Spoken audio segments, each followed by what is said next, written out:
Our speaker today, this afternoon, is Tony Little, headmaster of Eton, and he's going to tell us and try and unravel some of the intricacies of scholarships and bursaries. Tony. Thank you. Good afternoon.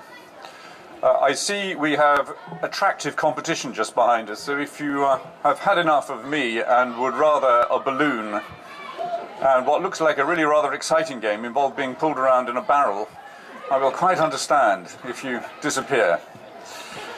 What I want to do is to speak for a few minutes, but then give a chunk of time for you to ask your questions, to seek to unravel the extraordinarily complicated business of finding fee remission for your children from independent schools. And it's complicated simply because independent schools are independent, and they all do things in rather different ways.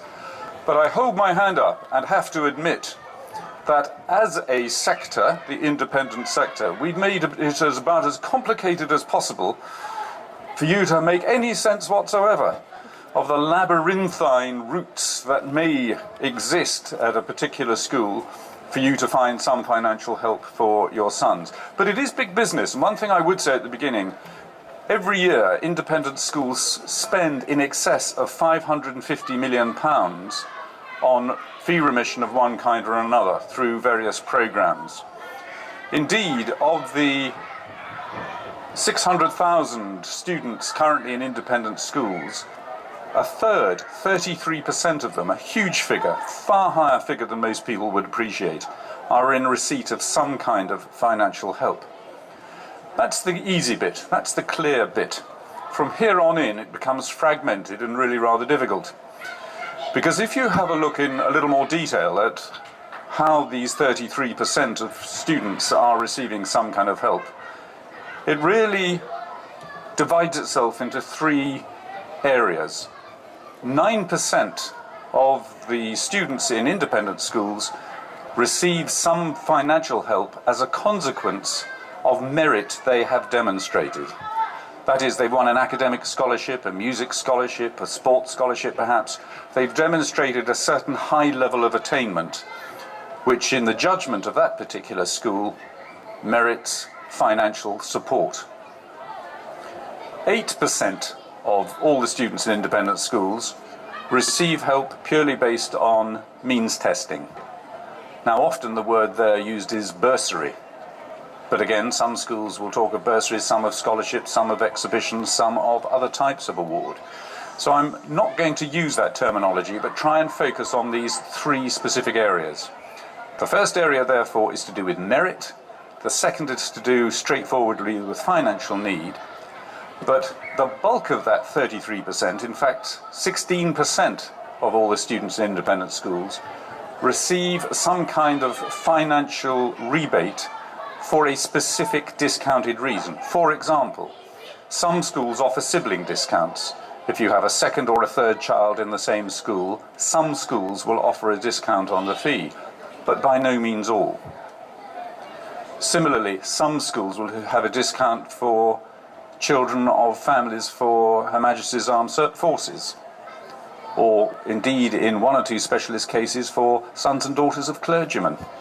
There are all kinds of historic routes which offer some kind of discount. So broadly speaking, we're talking about three categories. Just to recap: merit awards based on the assessed perceived merit of a boy or a girl in academic work, sport, music, whatever it might be. Straight down the line, means testing. And then this other mishmash of types of discount by virtue of some historic endowment of money. What I'm going to do now is just talk through a little bit what my school does. Now, this may be of zero relevance to most of you, but it is helpful perhaps to have one sense of how a school operates its own remission in order to be a kind of benchmark against the way other schools operate. And if I have time, I'll talk about one or both of my two previous schools of which I've been head, which had very different ways of going about it. In the first place, if we look at merit awards, in my school we offer them for two types of merit only, that is academic and music. In other schools you can find a whole host of other things. It may be a merit award in art, in design, my previous school, Oakham School, we had chess scholarships because that was a particular strength of the school. The way we assess our own merit awards is through competitive examination, either through what's called the King's Scholarship at the age of 13, which any boy may sit, but it is a very high level of academic attainment, or through what is called the New Foundation Scholarship route, which is for 13-year-old boys coming straight from the state-maintained system, and that also is an examined program, but the exams are based fairly and squarely on the national curriculum. So we have two different routes for 13-year-olds coming to the school who are academically very bright. And at the age of 16, coming into the sixth form, we also have academic awards. Music specialisms, we would expect a boy to have a strong academic base, but also to be able to shine at an audition with our music people, either at the age of 13 or at the age of 16. Now, if I pull all those boys together, the total number of boys in the school in receipt of a merit award would be around the 120 mark. But actually 260 boys at my school are in receipt of significant financial help. And at Eton we define significant financial help, meaning that on a means-tested basis, a family would be getting at least a remission of 60% of the fee, which in our view makes the singular difference between being able to afford the fee or not, or indeed running up to the full fee. And the way that works, so I'm now on to category 2, the straight down the line means testing, is that when we assess all the boys for entry at the age of 13 to Eton College, we make this assessment at the age of 11. We do it 2 years in advance, principally to allow families to know where they stand. So you get a good idea 2 years in advance whether your son's likely to come, and if not, a sad farewell from us, but it gives families the opportunity to sort themselves out elsewhere. At the point that assessment is made at the age of 11, the people who do the assessing have no knowledge of a family's financial circumstances. So in that sense, it's what the Americans would call needs blind. We simply make the offers on the basis of the ability of the students in front of us. Once families know they have what we call a conditional place, the boy has done well and passed the assessment, we then invite people to fill in forms indicating financial need if a family wishes to do that. And we have a reasonably sophisticated way of assessing that. But anyone applying also these days receives a home visit. We'll send someone out to meet the family at home. So we can properly and fairly come to a judgment about how the school can help financially. And we don't have a simple formula. Quite often people say, well, what's the benchmark figure? If my family income is X, how much can I expect? It doesn't work as simply as that for, I believe, a very good reason. And that is that we seek to take into account a variety of circumstances. So, for example, family income may be £30,000, let's say, for the sake of argument, but there's an awful difference if the family has 1 child, 2, 4 or 6, all of whom will need support in their education. The nature of the assets a family has needs to be taken into account too. I have to say, at one end of the scale, it amuses me every time, but it happens every year, we have bursary requests from people who have a second home worth £1 or £2 million, and they seem to expect that we're going to be helping with it. Strangely, we don't. So we try and take family circumstances into account where we're making those means-tested offer. And a means test at Eton can run for the whole fee. And at any given moment, we will have 40 to 50 boys who are in receipt of complete fee remission. Indeed, it can be more than 100%, in the sense that if a family has a particular or difficult financial circumstances, we want to ensure that a boy of character and ability can thrive at Eton, so we'll pay for his uniform, we'll even give him pocket money, because we want to make sure that he doesn't feel at a disadvantage with his friends.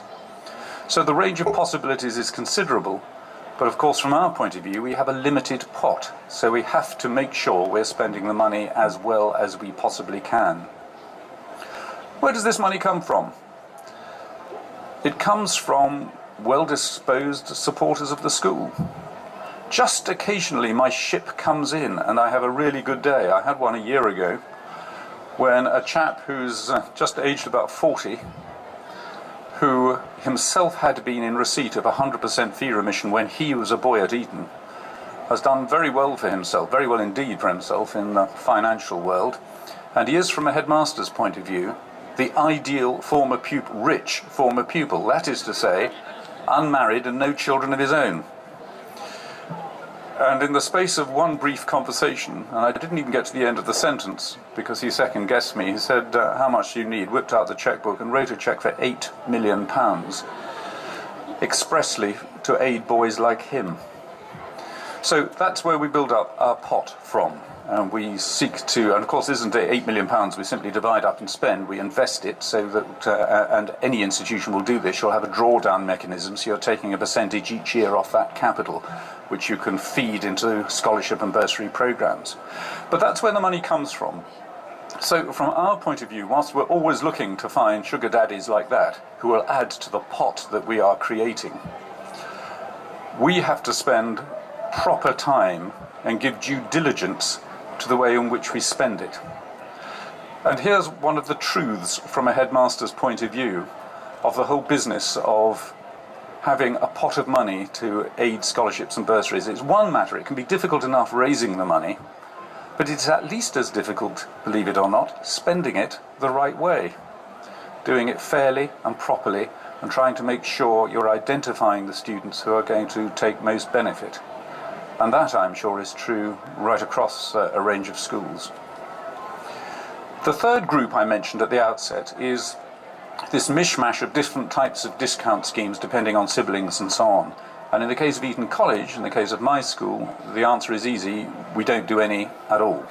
So there is no sibling discount, and there are no other types of discount, simply because we don't feel the need to do so, and we don't have the funding established to do that, or money given to that particular purpose. So all the energies of Eton in terms of support of families goes either into a certain amount of merit award, but principally into means testing. And there has been a great change in the last 20 years. I've been a headmaster now for over 20 years. When I started in my first school, it was still the case right across the independent sector that you could receive a 100% fully remitted place purely on the basis of academic performance at one exam at the age of 11 or 13. Eton College had its top 2 scholarships were automatic free places.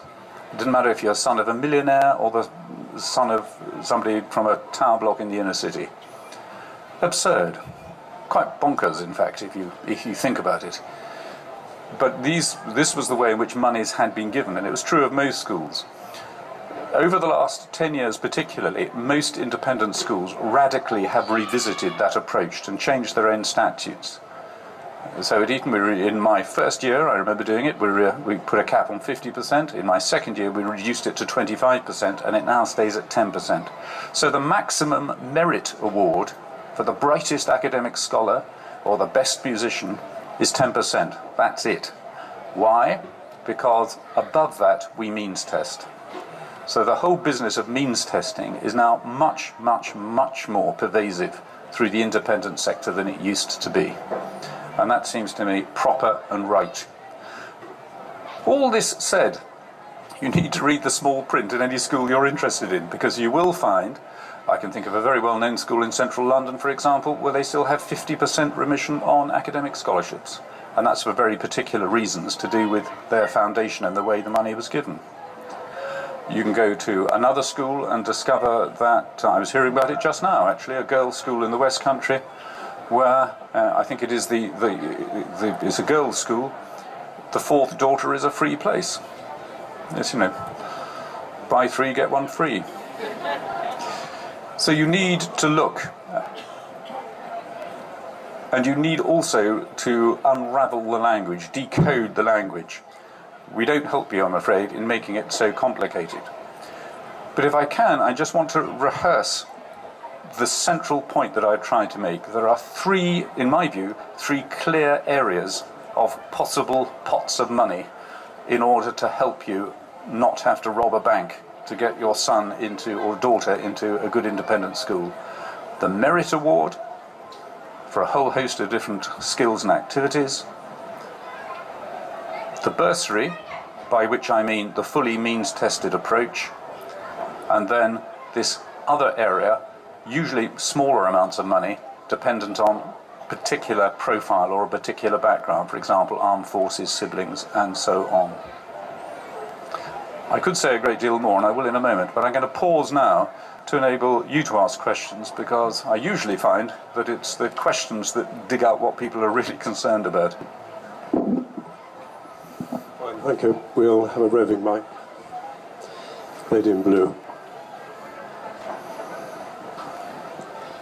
Thank you for your presentation.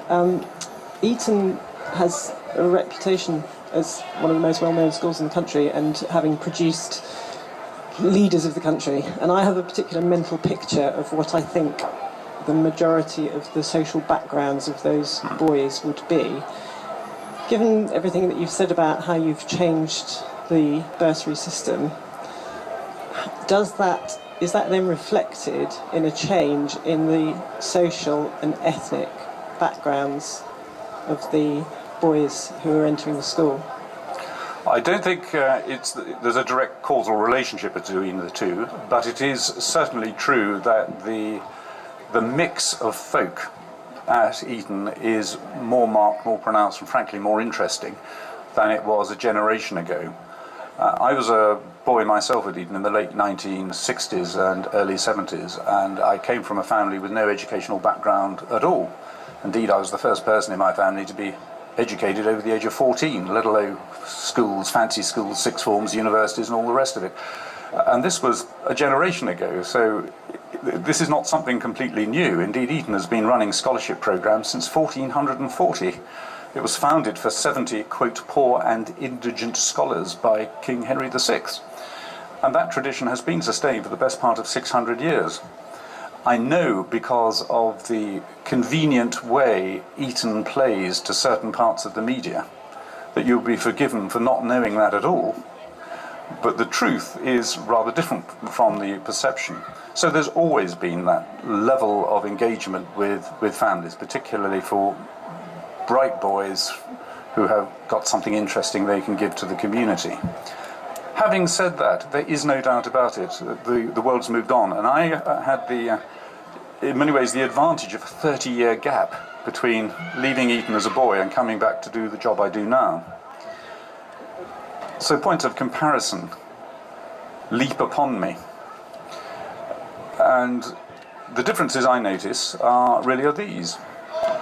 That, fascinatingly, the most distinctive demographic shift is the number of mixed nationality marriages. Huge number of boys who have parents who have a much more global perception of the world. Eton is a much more cosmopolitan place than it used to be. I've always made a virtue of not knowing the ethnic mix of Eton. It all seemed to me rather impudent to seek to know that information from people, but we were obliged to run a survey a year or so ago for the government. And I thought this was really quite interesting. Without any sense of it, or check, or quota system, or anything like that at the point of entry, the ethnic mix at Eton, to the decimal point, reflects that of the country as a whole. So we reflect what is going on in society around us. Eton is a British school. That is to say, 90% of the boys are domiciled in the UK, come from British families, 10% come from overseas.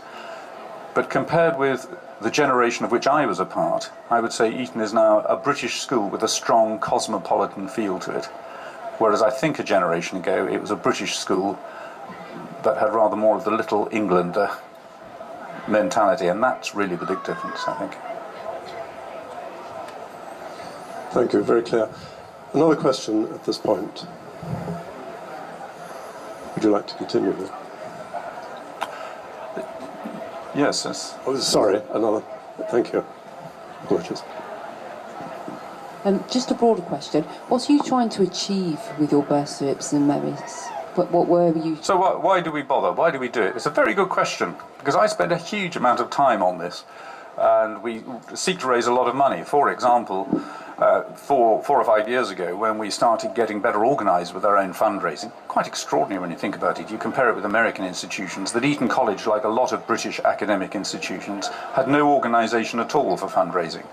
For 550 years, we've relied on serendipity and from the occasional well-intentioned person falling from the heavens and giving us some money and walking away. But we are now quite organised.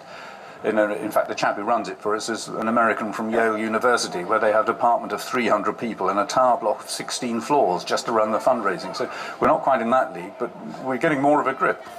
And we set our initial target to raise £50 million, most of it for bursary money. And we're at something like 43 million, and that's in the last 4 or 5 years. And we've raised the target now to 100 million, and we'll keep going in that way. So we're pretty determined. We've built a whole department to do this. We staff it. We have something like 8 full-time people. In addition to the money raising, we also have a full-time access advisor, and who's actually here with us. In fact, actually, Francesca, I'm going to would you mind standing up? Francesca Moultrie. And Francesca's job at Eton, full-time, is to advise families on how they can get access to the school and have financial support. And a principal part of Francesca's job is to come alongside families for whom the whole business of coming anywhere near Eton might seem pretty spooky, and give them the opportunity to see actually it's a pretty live, vital, good place with real people. Do you know, I genuinely sometimes come across people even now for whom it is a surprise to discover that Eton's actually a school. You know, they heard the name, the 4-letter word in the tabloid press, perhaps. The notion that it's actually a living school seems completely alien to them. So yes, we invest a huge amount of time and effort in this. Why? Principally because our founder's intentions were clear, that he saw the school he created in the middle of the 15th century as being a place for the brightest and the best.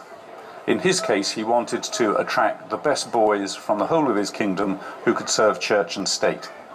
That's what it was intended to be. It was intended to be quite unashamedly elite in the sense of the very best. But he had a determination to try and attract people from the broadest range possible. So what we're doing all the time, if you like, is reinventing that basic intention that lay behind the school. There's a second reason, and that is that it is still the case, of course, that the considerable majority of the boys at my school come from well-off families. Mostly from educated, professional, aspirant families, the kind of people who work very hard and want the best for their sons. Some more traditional families too, aristocratic families included. And I feel strongly that it is to the benefit of those boys, at least as much as it is to the benefit of the boy, as it were, from the inner city tower block, to be in an environment when they spark off each other. And it works. They really enjoy one another's company. And one of the reasons I'm a teacher is the great experience of dealing with teenagers, unlike most of the adult world, is they don't bring a lot of baggage with them. And the fact the key thing a boy's going to be interested about, if some boy from a different kind of background comes into his boarding house, is whether or not he's a Chelsea supporter.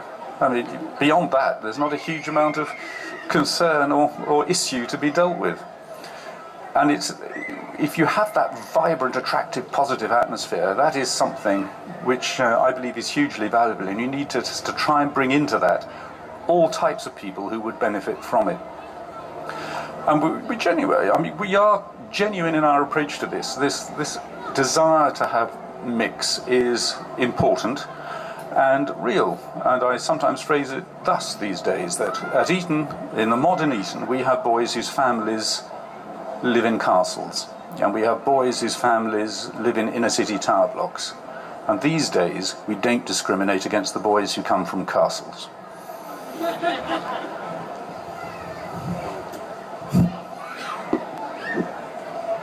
Question over there.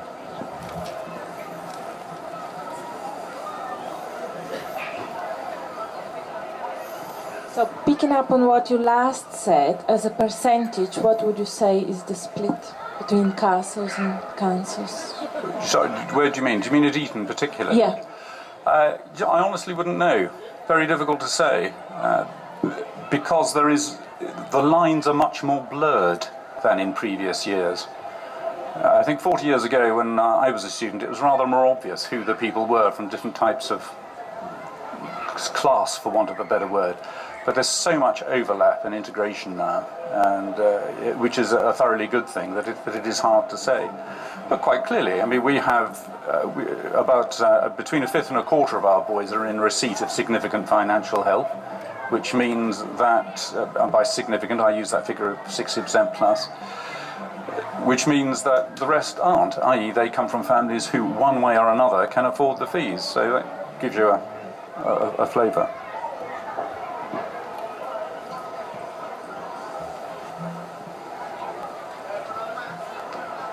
Coming back to the different type of support that schools offer, I mean, if you find that your child is particularly gifted at something, is there actually a way to find out which school would support that particular type of talent? So rather than just approaching a school and saying what type of bursaries and support do you offer, is there the other way around where I know where my child is good and then subsequently go out and see if there is any options for? There is not as simple a way to do that as you might think, but I give you two good ways to begin to do that. The first is to contact the Independent Schools Council, ISC. They have a website, Independent Schools Council. There's a lot of information on that, and that will give you a way in.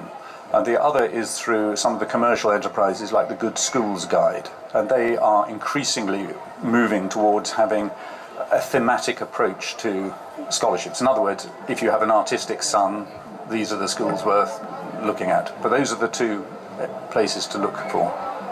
Thanks. Yes, I would certainly second that. And also what you were saying, a lot of these schools, and I can think of one that has scholarships for the clergy, maybe an endangered species, but they find it very difficult to give their money away. So that's the answer, become a vicar.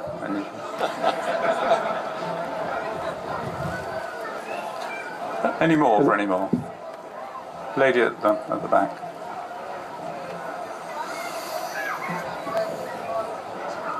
If you have two candidates of same academic ability and one of them is applying for the bursary of financial support, another is ready, prepared to pay full fees, who would you prefer, or how is decision made in this case? That's an interesting question. Interesting because it's never occurred to me. It's just not the way it emerges. The key issue is if you have someone who's eligible for a bursary is whether we can fund it, whether we've got enough money. That being the case, a direct comparison between two students in the system that we operate would never arise. In other words, if when we make our assessment of boys aged 11, we will be looking to take 250 boys. We will identify 250 boys, some of whom will want financial support, some of whom won't. But that's the starting point. So if a boy is one of those 250 and we have the money, then he'll get the offer of the place anyway. I'm sorry, I can't. You'll need the microphone. Sorry. Let me bring it back to you. So if you have the money, you take the boy, and if you don't have enough money, or if you can offer 50% and family is unable to provide another 50, then you would look at another person on the waiting list? Like yes, correct. 251, we run a waiting list, yeah. Right, okay. And that waiting list, again, because at the point we put people on the initial list, we don't know about their financial support. So the waiting list will also include some who might need financial support and some who don't. But we work our way through it until we arrive at the final list. Just in addition to that, so personally, would we know that we're not getting the place because we applied for bursary, or is that information available to whoever applies? No, what would happen if your son had a conditional place? Shortly after that, we would go through the bursary process, and the family would be informed after that whether or not the money is there. So you know within a matter of weeks and months after the initial test at the age of 11. Now another question I was applying to. So all this funding and all this available for 11 plus. I mean, I've got two little girls, and I know it's quite tough to. Yeah. Is there anything funding available for the one is fine, but it does add up even at the primary level going into independent school. Yeah. So is there any financial support This is available? you're talking specifically about girls here. Yeah, girls, yeah. Well, I mean, there are plenty of opportunities available in schools, and I'm afraid what you have to do is your own research. What I've sought to do is try and clarify the types of fee remission that are available. Yeah, the merit is never a possibility, isn't it? The merit, you start testing them only that's at okay. 11. Well, but that, in our case, for example, I have to speak about my own school, and you'd have to investigate different schools. But we will also we will fully fund up to 100% of the fee a boy who, in Eton terms, would not attract a merit award, but is good enough to come into the school. In other words, is past entry into the school. And that's what I mean by this central pot. We have the merit route, which is based on exceptional performance, academically, music, whatever it might be. But the bursary means-tested route means that providing a boy is good enough to get into the school, he passes the entry in the way the same as any other boy, then we would still be prepared to fund somebody up to 100% full fee remission, depending on financial need, if we've got the money. I don't know, my question was for the primary level, not for... Oh, I'm sorry. Okay, for primary. Yes, that also exists. It is fair to say that in prep schools, particularly, because they're smaller operations with less financial endowment, they're running much tighter financial operations, so it's more difficult for them. So prep schools tend to have less room for manoeuvre. But these days, most prep schools do have some kind of scholarship scheme or some fee remission program. It is certainly worth inquiring. No, I'll have a look through, and I couldn't find any. As you said, scholarship is, of course, you would have siblings category or maybe means tested, but definitely. Well, the place to approach there, it would actually be to go to the IAPS, the Incorporated Association of Prep Schools. That's the national body for independent junior schools. IAPS. If you go to them. Thank you. Thank you. Certainly, if you don't ask, you don't get. Quite right. Any more questions from the floor at this stage? Well, as I finish, if anyone is interested in finding out more about financial help at my own school, Francesca will be on the Eton stand, which is somewhere at the back here.